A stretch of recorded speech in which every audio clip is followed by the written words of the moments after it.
Hi dear students, welcome. So up to now we have finished cell structure and function, the first chapter, and there we have studied about the organelles of the cell. Okay. So today we will start cell division. So cell division is the process through which one cell divides into two cells. Like here, you can see here is one cell. It is going to divide into two cells. So normally it divides into two cells, but there are variations. We will study those things later. So first, you can see here this one cell is going to divide into two cells. The cell which divides is called as mother cell, and the forming cells or new cells formed are called as daughter cells. So why this cell division is required? Why a cell should divide? इस cell को division क्यों होना चाहिए? तो हमने जब cell theory पढ़ी थी स्टार्टिंग में इस चैप्टर के, तो उसमें एक फ्रेज था ओमनिच सेलुला असेलुला। किसने दिया था ये? रुडोल्फ वर्चाउ ने। इसका क्या मतलब था कि नई सेल्स जो होती हैं वो पुरानी सेल्स से बनती हैं। तो वही तो यहाँ पे हो रहा है, नई सेल्स हैं और ये क्या है, पुरानी सेल है। इसको मदर सेल या मातृकोशिका बोलेंगे। अब ये डिवाइड होकर के डॉटर सेल बना लेगी। तो ये जो है सेल थियरी के अकॉर्डेंस में है। अब यही जो प्रोसेस होती है नए सेल के बनने की, process of formation of new cell, इसी को जो है सेल डिवीजन कहा जाता है। ओके। और सेल डिवीजन की जरूरत हमें क्यों पड़ेगी? तो इसलिए पड़ती है, ग्रोथ पहला रीजन है। ग्रोथ आपने देखा, अगर आप अपने घर कोई छोटा प्लांट लगाते हैं फ्लावर का, तो बड़ा हो जाता है, फिर उसमें फ्लावर्स आते हैं। तो ये जो प्रोसेस होती है, एक छोटा प्लांट जो है वो, उसमें जो इंक्रीज होती है साइज में या फिर वेट में, उसी को बोला जाता है ग्रोथ। जैसे आप भी पहले छोटे थे, अभी बड़े हो गए, तो ये जो प्रोसेस होती है, आपकी हाइट कभी 2 फुट रही होगी, 3 फीट रही होगी, अभी आप 5 फीट या उससे ऊपर भी होंगे, तो ये जो इंक्रीज हुई है that is called as growth. तो ग्रोथ के लिए हमें नई सेल्स चाहिए होती है। हीलिंग ऑफ वुंड, आपको कभी चोट लग जाए तो देखेंगे धीरे धीरे वो ठीक हो जाता, वहां पे जो वुंड था या घाव था वो धीरे धीरे भर जाता है। तो इस प्रोसेस को बोलते हैं हीलिंग। तो हीलिंग के लिए भी नई सेल्स चाहिए होती है। नई सेल्स कहाँ आएंगी? कहाँ से आएंगी? सेल डिवीजन से। रिप्लेसमेंट फॉर ओल्ड सेल, आपने देखा होगा जैसे एनिमल या कोई भी है जो जन्मा है, उसकी मृत्यु निश्चित है, आप ऐसे जान सकते हो। तो जो सेल्स हैं इनकी भी डेथ होती है। सेल की डेथ होगी तो उसके स्थान पे नई सेल्स चाहिए होगी। ऐसा नहीं कि सेल की डेथ हो गई तो फिर क्या होगा, नई सेल्स नहीं बनेंगी, तो सारी सेल धीरे धीरे खत्म हो जाएंगी। तो नई सेल्स के लिए भी चाहिए होगा क्या, हमें सेल डिवीजन चाहिए होगा। और रिप्रोडक्शन भी एक्चुअली सेल डिवीजन से ही होता है। वो सारी प्रोसेस जो है हम बाद में पढ़ेंगे। तो ये सारी चीजें जो होती है, इसलिए हमें सेल डिवीजन की रिक्वायरमेंट होती है। ओके। तो सेल डिवीजन जो होता है, जैसे हमने बताया कि सेल, नई सेल बनती है फिर डेथ हो जाती है, तो जो प्रोसेस पूरा सेल की एक लाइफ होती है, उसको लाइफ साइकिल मतलब सेल की साइकिल बोलेंगे उसको। जैसे ह्यूमन का क्या है, बर्थ होगा, बड़ा होगा, फिर उसकी डेथ हो जाएगी, ऐसे ही सेल की भी क्या होती है, वो बॉर्न होती है, पूरा उसकी जो फेज है उसको सेल साइकिल बोलते हैं। अब सेल साइकिल जो होता है एक्चुअली, इसमें 4 फेज होते हैं, G1 S G2 M। Okay. और इसको हम थोड़ा और सिंपल करें तो ये डायग्राम से भी इसको समझ सकते हैं। इसको देखेंगे आप, यहाँ पे जो आउटर सर्किल है जहाँ पे मैं पॉइंट कर रहा हूँ, इफ यू सी दिस, यहाँ पे देखोगे एक ऑरेंज कलर का सर्कल है, और इसके बीच में मत ऑरेंज कलर की है पूरी ये सर्किल, और बीच में थोड़ा सा पार्ट क्या है, येलो है। येलो पे लिखा हुआ है एम, और जो एम को छोड़ के जो पूरा पार्ट है ये है आई। तो एम मीन्स माइटोटिक फेज, जिसमें कि सेल डिवीजन होते हैं। यहाँ पे आप देखो सेल को दिखा रहा है, 2 हो गई। आई मीन्स इंटरफेज, इंटरफेज में क्या होता है, सेल ग्रोथ करती है, सेल बड़ी होती है और डिवाइड करती है। इसको आप सिंपली ऐसे पढ़ सकते हैं, ऐसे समझ सकते हैं कि जैसे आपका एग्जाम होता है, तो कब होता है वो, 1 मार्च के मंथ में होता है। ओके। जनरली 1 मंथ लास्ट होता है, और बाकी साल क्या करते हैं आप, प्रिपेयर करते हैं। तो ऐसे ही आई फेज जो होती है प्रिपरेशन की फेज होती है। और एम फेज मतलब वो एग्जाम वाली फेज, ऐसे ही क्या है, ये डिवीजन वाली फेज है। तो एम फेज आप देखोगे यहाँ पे बहुत छोटी होती है, ओके, इट्स वेरी स्मॉल। और आई फेज जो होता है वो बड़ी होती है, तो mostly more than the 90% of the time वो क्या रहती है, इंटरफेज में रहती है। और एम फेज में जो होता है बहुत फ्रैक्शन ऑफ टाइम जो छोटा सा है उसी में रहता है, उसमें मतलब वो एम फेज में रहेगी। ह्यूमन सेल का जो लाइफ साइकिल है, मतलब जो एक ह्यूमन सेल की लाइफ साइकिल होती है वो 24 आवर्स होती है। 24 आवर्स के बाद वो डिवाइड करके दो सेल में बढ़ जाती है। वो वेरी करता है cell to cell, but normally जो है वो 24 आवर होता है। बैक्टीरिया जो होता है 20 मिनट में डिवाइड कर जाता है। ओके, तो बेसिकली सेल साइकिल को हम दो पार्ट में डिवाइड कर सकते हैं। आई फेज मतलब इंटरफेज, एम फेज मतलब माइटोटिक फेज। फेज मतलब होता है अवस्था से आप कह सकते हो। जैसे आपने सुना होगा इलेक्शन फेज, अभी क्या कोरोना फेज चल रहा है जिसमें कोई तो पर्टिकुलर टाइम के लिए हम फेज वर्ड यूज करते हैं। तो अगर आई फेज और एम फेज, अगर हम आई फेज की बात करें, जितना पार्ट इस सर्किल का किसके अंदर है, इस ऑरेंज पार्ट के, सेफ्रॉन पार्ट के अंदर में है, वो पूरा आई फेज है। जिसमें जो पहला पार्ट आप देखोगे तो जीवन है, ओके, जी वन। जी वन मतलब होता है गैप वन। जैसे ये पूरा पार्ट क्या है, ये गैप है, तो जो गैप वाले पार्ट को जीवन कहते हैं। फिर दूसरा इसमें आप देखोगे एस फेज है, मतलब synthesis phase, S for synthesis. और जी टू मतलब गैप टू। तो ये होता है मतलब सेल साइकिल जो होती है वो पूरा जो सेल का एक लाइफ टाइम है, मतलब उसकी जो पूरा पूरा एक जो टाइम लाइन है उसकी हम एक सर्कल में रिप्रेजेंट करते हैं। इस सर्कल का मतलब जो पूरा रिप्रेजेंटेशन है सेल साइकिल को रिप्रेजेंट करता है।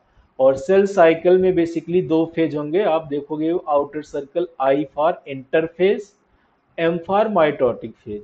इंटरफेज में सेल प्रिपेयर करती है और ग्रो करती है, और एम फेज में क्या करती है, डिवाइड करती है।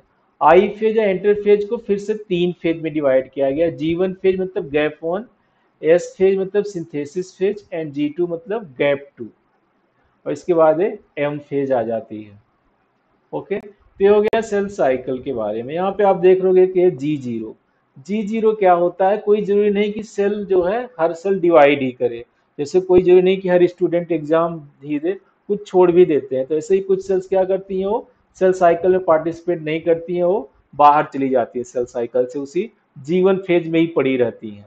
तो उसको बोलते हैं जी जीरो फेज। जैसे आपने सुना होगा जो न्यूरॉन्स होते हैं बॉडी में वो जनरली डिवाइड नहीं करते हैं, वो डिवाइड करते हैं लेकिन most of the time they don't divide. तो वो जो सेल्स जो डिवाइड नहीं करती हैं जीवन फेज में ही अरेस्ट हो जाती हैं। तो जो अरेस्ट हो जाती हैं सेल्स, अरेस्ट मतलब उसी में रुक जाती हैं, तो उसको बोलेंगे जी जीरो फेज। तो जी जीरो फेज क्या है, डेविएशन है जीवन से, नॉर्मल फेज का पार्ट नहीं है। इसमें आपको यही करना है कि जी जीरो फेज क्या है, वो सेल जीवन में ही अरेस्ट हो जाती है, वहां से तो डिवाइड नहीं करेगी, तो उसको बोलेंगे जी जीरो फेज। ये हो गई डिफरेंट फेजेज के बारे में, थोड़ा और डिटेल में पढ़ते हैं इनके बारे में। तो मैंने बताया आपको आई फेज और एम फेज। तो आई फेज को इंटरफेज कहते हैं, और इसमें होता क्या है, सेल ग्रो करेगी। इसका दूसरा नाम रेस्टिंग फेज भी है। और सबसे इंपॉर्टेंट क्या है कि इसमें जो है प्रिपरेशन करती है सेल डिवीजन के लिए। और इस टाइम पे सेल डिवीजन नहीं होता है। और ये इंटरफेज जो होता है इसको फिर से डिफरेंट फेजेज में, सब फेजेज में डिवाइड किया गया है। तो मैंने बताया अभी गैप वन या जी वन, सिंथेसिस या यस, गैप टू या जी टू, और कभी कभी जी जीरो में चली जाती है। मैंने बताया आपको कि वो चली जाती है बाहर उससे, ओके।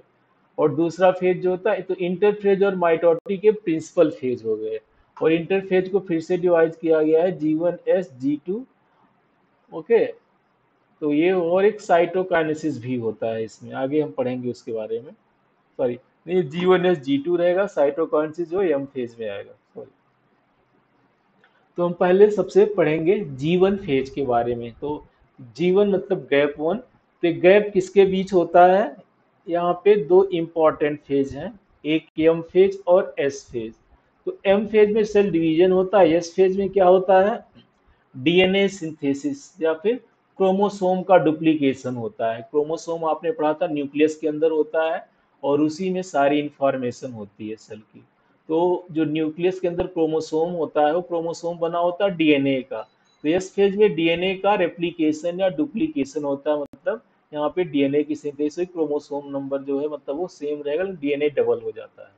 तो यहाँ पे तो उसको एस फेज बोलते हैं। तो इसके बीच में जो पहला गैप होता है उसको G1 कहते हैं, दूसरे गैप को G2 कहते हैं। ओके, तो ऐसे याद रख सकते हैं आप। एम फेज को आप रेफरेंस बना लीजिए, पहला जो आएगा गैप G1 होगा, फिर एस में सिंथेसिस होगी, किसकी सिंथेसिस, डीएनए की, फिर G2 आएगा। आते हैं अपने पॉइंट पे अब। तो पहली फेज गैप वन क्या है, ये इंटरवल होता है between mitosis and DNA replication, मतलब एस फेज।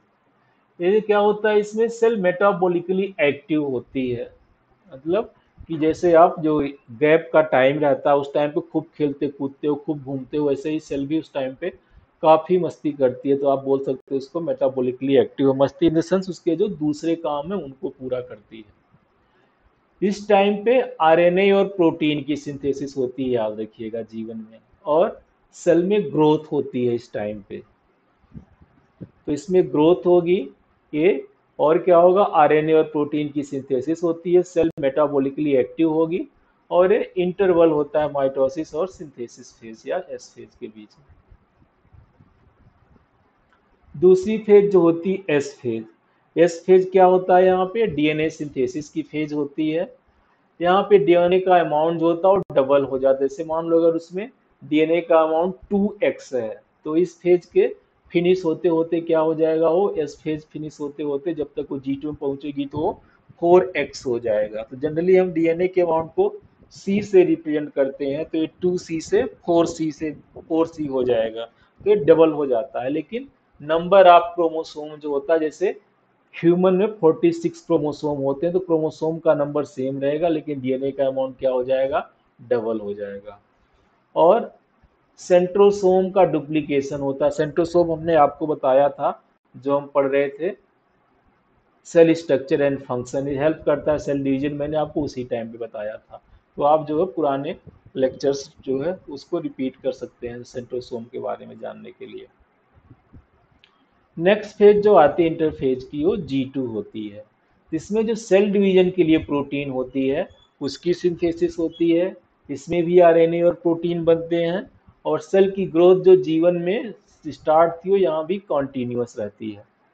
ओके, तो ये तीन फेजेस होती हैं बेसिकली इंटरफेज की, जिसमें कि सेल डिवीजन नहीं होता है। तो ये तीनों फेजों के मेन मेन पॉइंट्स क्या है, मेन मेन कैरेक्टरिस्टिक क्या, वो हमने बता दिए हैं। ओके, अब जो दूसरी फेज हमें पढ़नी है वो है एम फेज। इंटरफेज खत्म हो गई, इंटरफेज में सेल की ग्रोथ होगी, डीएनए रेप्लिकेशन होगा, आरएनए और प्रोटीन की सिंथेसिस होगी, डीएनए का अमाउंट डबल हो जाएगा इंटरफेज फिनिश होते होते। और किस फेज में डबल होता है, एस फेज में। और G2 फेज में जो दूसरी प्रोटीन होती है सेल डिवीजन के लिए, उनकी कर तैयारी होती है। तो एम फेज मतलब माइटोटिक फेज। तो ये क्या है, time of actual cell division की, यहाँ पे सेल डिवीजन एक्चुअली में होता है। ये दो टाइप का होता है, माइटोसिस या मियोसिस, दो होते हैं। माइटोसिस होता है ग्रोथ के लिए, मियोसिस होता है रिप्रोडक्शन के लिए। और इसमें दोनों के टाइप जो है इसके, चाहे माइटोसिस हो या मियोसिस हो, इसमें जो है ये दो डिवीजन्स होते हैं। एक होता है न्यूक्लियस का डिवीजन जिसको बोलते हैं कैरियोकाइनेसिस, और दूसरा होता है साइटोप्लाज्म का डिवीजन जिसको बोलते हैं साइटोकाइनेसिस। तो एम फेज में मतलब वो फिर से दो पार्ट होते हैं उसके, पहला होता है कैरियोकाइनेसिस, दूसरा होता है साइटोकाइनेसिस। और एम के दो टाइप होते हैं, माइटोसिस या मियोसिस। तो एक टाइम पे या तो माइटोसिस होगा या तो मियोसिस होगा, दोनों एक साथ नहीं होते हैं। और सेल्स भी फिक्स होती हैं, जो वेजिटेटिव सेल्स हैं या सोमैटिक सेल्स, जो बॉडी सेल्स है, वहाँ पे माइटोसिस होगा जिससे कि ग्रोथ होगी, रिपेयर होगा। मियोसिस होता है रिप्रोडक्टिव ऑर्गन्स में, टेस्टिस और ओवरी में, और इससे गैमीट्स बनती है, स्पर्म और एग। तो फिलहाल आगे बढ़ते हैं कि मतलब जो माइटोसिस है वो कैसे होती है। तो इसमें दो फेजेज होंगी, कैरियोकाइनेसिस और साइटोकाइनेसिस। तो पहले हम कैरियोकाइनेसिस को पढ़ेंगे, फिर साइटोकाइनेसिस को। तो ये ग्रोथ के लिए जरूरी होगा और रिपेयर के लिए, और ये सोमैटिक सेल्स या बॉडी सेल्स में होता है। तो याद रखिएगा, कोई पूछ लेता है कि माइटोसिस कहाँ पे होगा, तो वहाँ पे सोमैटिक सेल राइट आंसर होगा। मियोसिस कहाँ होगा, रिप्रोडक्टिव सेल्स में, जो कि टेस्टिस और ओवरी में होते हैं। ये चाहिए होता है ग्रोथ और रिपेयर के लिए, वो चाहिए होता है गैमेटोजेनेसिस के लिए।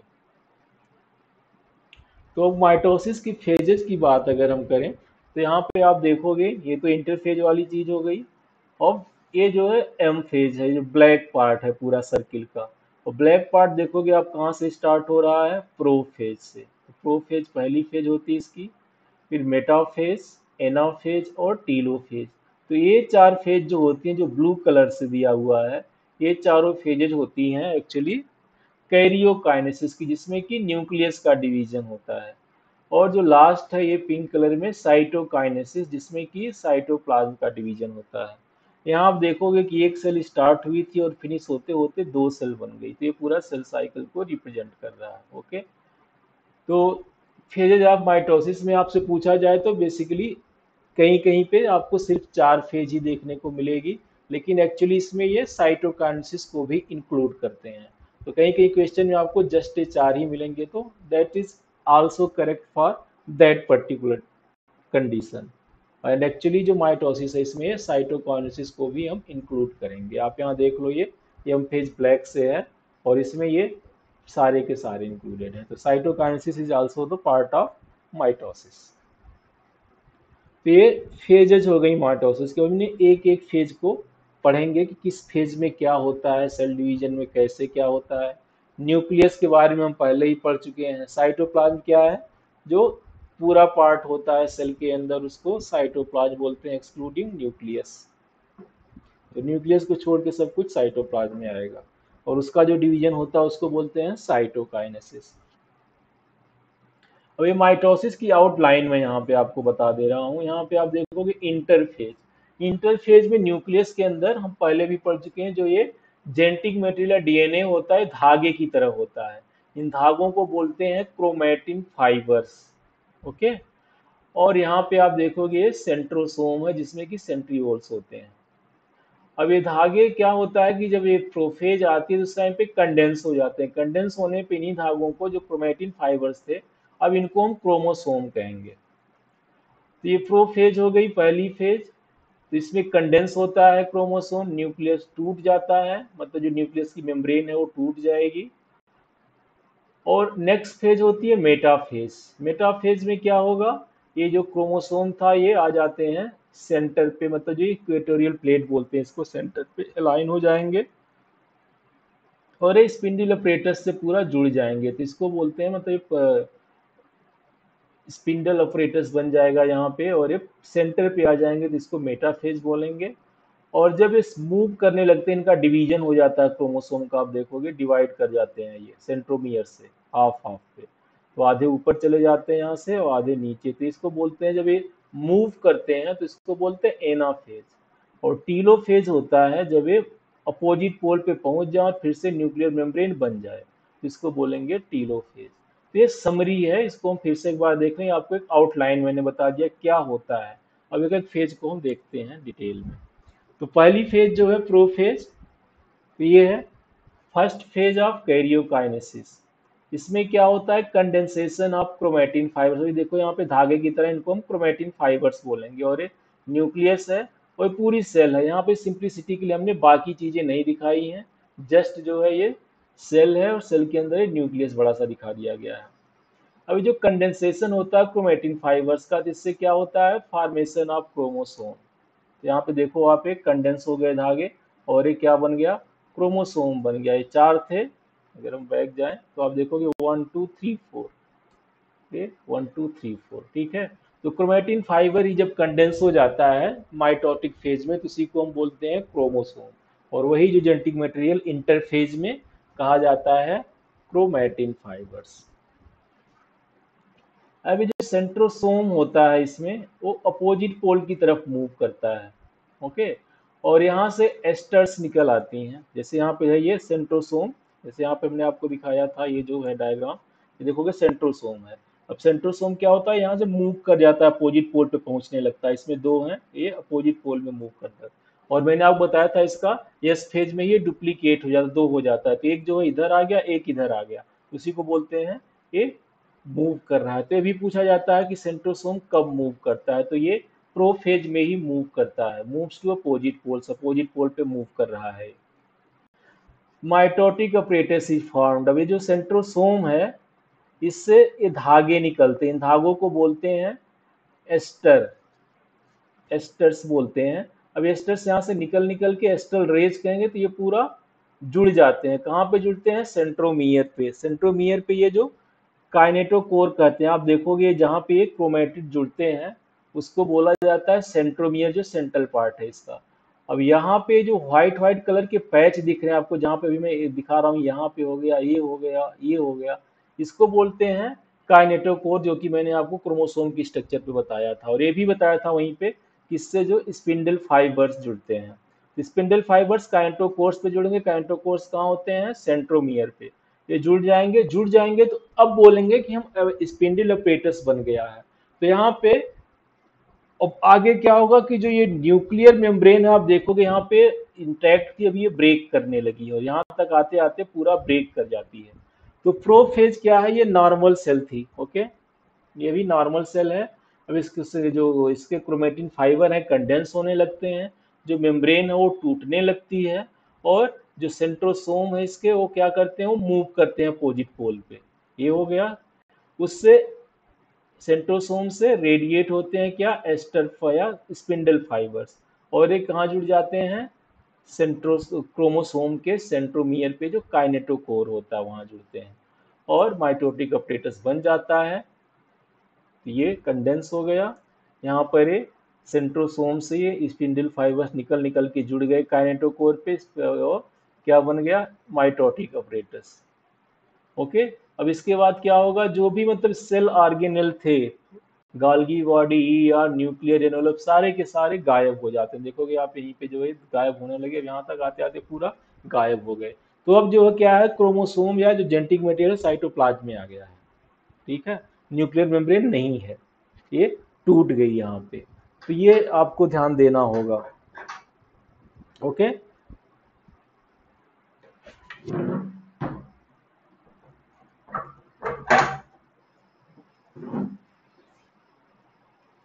नेक्स्ट जो है, अब इसके बाद आते हैं मेटाफेज पे। मेटाफेज में जो है क्या होगा कि जो क्रोमोसोम थे ये आ जाते हैं से, यहाँ पे आप देखोगे अभी ये जुड़ना शुरू में, जुड़ने के बाद ये स्पिंडल फाइबर की वजह से मतलब खींचने लगते हैं, और खींचने के बाद जो इधर उधर हैं ये सारे के सारे आ जाते हैं। इसको बोलते हैं हम इक्वेटर। इक्वेटर पे आ जाएंगे तो ए मेटाफेज की जो है कैरेक्टरिस्टिक होती है कि सारे के सारे क्रोमोसोम एक लाइन पे आ गए हैं, तो इसको बोलेंगे कि मेटाफेज है। और इस टाइम पे क्रोमोसोम की जो कंडेंसेशन, मतलब जो उनका मोटा होना स्टार्ट हुआ था, छोटा होना और मोटा होना, वो मैक्सिमम हो जाता है मेटाफेज में। मेटाफेज में वो मैक्सिमम रहेगा। और ये सारे के सारे जो है इक्वेटर पे आ जाते हैं। जो बीच की लाइन है उसको इक्वेटर बोलते हैं। जैसे अर्थ की जो मिडिल लाइन है उसको हम बोलते हैं इक्वेटर, जैसे यहाँ भी हम सेल के मिडिल को इक्वेटर कहेंगे। तो सारे क्रोमोसोम इक्वेटर पे आ गए हैं, और ये मेटाफेज प्लेट बोलेंगे इसको, या मेटाफेज प्लेन पे आ गए, ये जो पूरा अलाइन हो जाएंगे। और क्रोमोसोम को अगर स्टडी करना हो तो मेटाफेज जो होता है बेस्ट फेज होती थी। जो मैंने इस तरह से साइन बनाया है, मतलब इसे इंपॉर्टेंट है। ये पूछा जाता है कि कौन सी फेज सही होती है क्रोमोसोम को पढ़ने के लिए, तो आंसर होगा मेटाफेज। किस फेज में क्रोमोसोम अलाइन हो जाते हैं इक्वेटर पे या एक लाइन में आ जाते हैं, तो होगा मेटाफेज।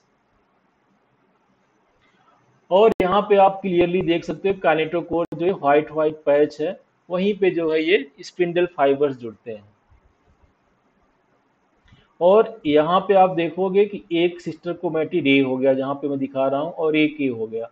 तो क्योंकि डीएनए का रेप्लिकेशन होता है तो यहाँ पे दो सिस्टर क्रोमेटिड है, और हर सिस्टर क्रोमेटिड से जो है ये जुड़ जाता है, क्या जुड़ जाता है? Spindle fibres.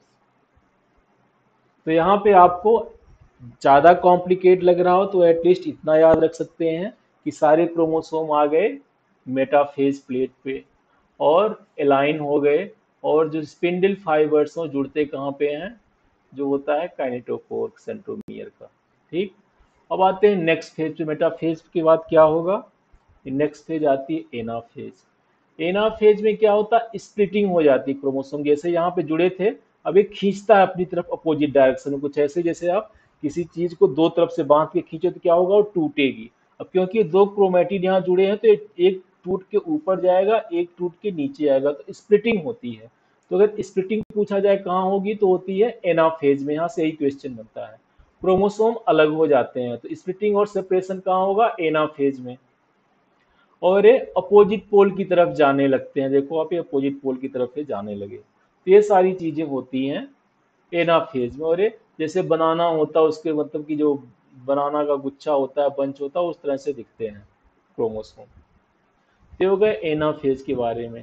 तभी हम कैरियोकाइनेसिस पढ़ रहे हैं। तो कैरियोकाइनेसिस की जो चौथी या लास्ट फेज है टीलोफेज।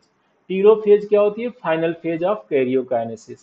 क्रोमोसोम अपोजिट पोल पे पहुंच जाएंगे, डीकंडेंस हो जाएंगे and lose their identity. Decondense मतलब अभी तक कंडेंस होकर क्रोमोसोम बनाए थे, अब वो डीकंडेंस होकर फिर से क्रोमेटिन फाइबर में बदल जाएंगे, और अब उनको हम क्रोमेटिन फाइबर करेंगे कहेंगे।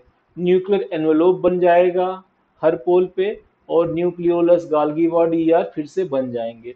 तो ये क्या होता है? इसको आप बोल सकते हो रिवर्स ऑफ प्रोफेज। तो ये पूछा जाता है प्रोफेज का रिवर्स किस में होता है? टीलोफेज में।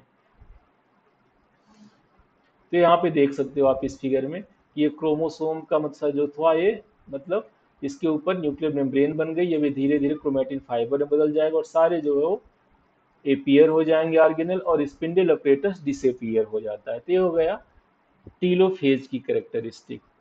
ये हम आपको इसको क्लियर कर देते हैं। यहाँ जैसे आप ये डायग्राम देखोगे, क्रोमेटिन फाइबर एक क्रोमोसोम है, तो टीलोफेज में फिर से क्या हो जाएगा? क्रोमेटिन फाइबर में बदल जाएगा। तो ये चारों फेजें खत्म हो गई कैरियोकाइनेसिस की। कैरियोकाइनेसिस में चार थी, प्रोफेज, मेटाफेज, एनाफेज और टीलोफेज। मतलब न्यूक्लियस सब डिवाइड हो गया। अब न्यूक्लियस डिवाइड होने के बाद क्या होगा?